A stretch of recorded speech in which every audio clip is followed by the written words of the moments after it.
રાજ્યમાં ઈંધણની અછત ન હોવાનું સરકારે સ્પષ્ટ કર્યું હોવા છતાં પણ રાજ્યમાં એવા દ્રશ્ય જોવા મળે છે જે ખરેખર ઈંધણની અછત ઊભી કરી નાખે। જી હા, સરકારે સ્પષ્ટ સંદેશ આપ્યો હોવા છતાં લોકો હજુ પણ ધીરજ રાખવાની જગ્યાએ લાઇનમાં ઊભા રહેવાનું પસંદ કરતા હોય તેવું લાગી રહ્યું છે, કેમ કે પેટ્રોલ પંપ પર ગઈકાલે લાગેલી લાઈનો આજે પણ યથાવત છે। સોમવારે બપોર પછી 2 દિવસ જેટલા પેટ્રોલનું વેચાણ થઈ ગયું। પેટ્રોલ પંપ પર 1 કિલોમીટર સુધીની લાઈનો લાગી। લોકોને 2 થી 3 કલાક લાઈનમાં ઊભા રહ્યા બાદ પેટ્રોલ મળ્યું। કેટલાક પેટ્રોલ પંપ પાસે ભીડ બેકાબુ થઈ, જેથી પોલીસને બોલાવવી પડી। એટલું જ નહીં, પેટ્રોલમાં લોકો પેનિંગ બાઇંગ પણ કરે છે। એવું જોઈને સીએનજી પંપ પર પણ લોકોની કતાર જોવા મળી। આ ક્ષેત્ર સાથે જોડાયેલા લોકો અને સરકાર બંને અછતની કોઈ સ્થિતિ ન હોવાનું સ્પષ્ટ કરી ચૂક્યું છે। ત્યારે ઝી 24 કલાક પણ આપણે અપીલ કરી રહ્યું છે કે અફવાઓ પર ધ્યાન ન આપો। જરૂર હોય એટલું જ ઈંધણ ભરાવો।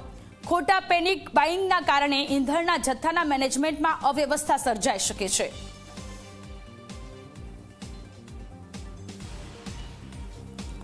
તો ગઈકાલે બપોર પછીના જે દ્રશ્ય હતા, પેટ્રોલ પંપ પર 2 થી 3 કિલોમીટરની લાઈનો જોવા મળી હતી। આજે વહેલી સવારથી પણ આ જ પ્રકારના દ્રશ્ય જોવા મળી રહ્યા છે।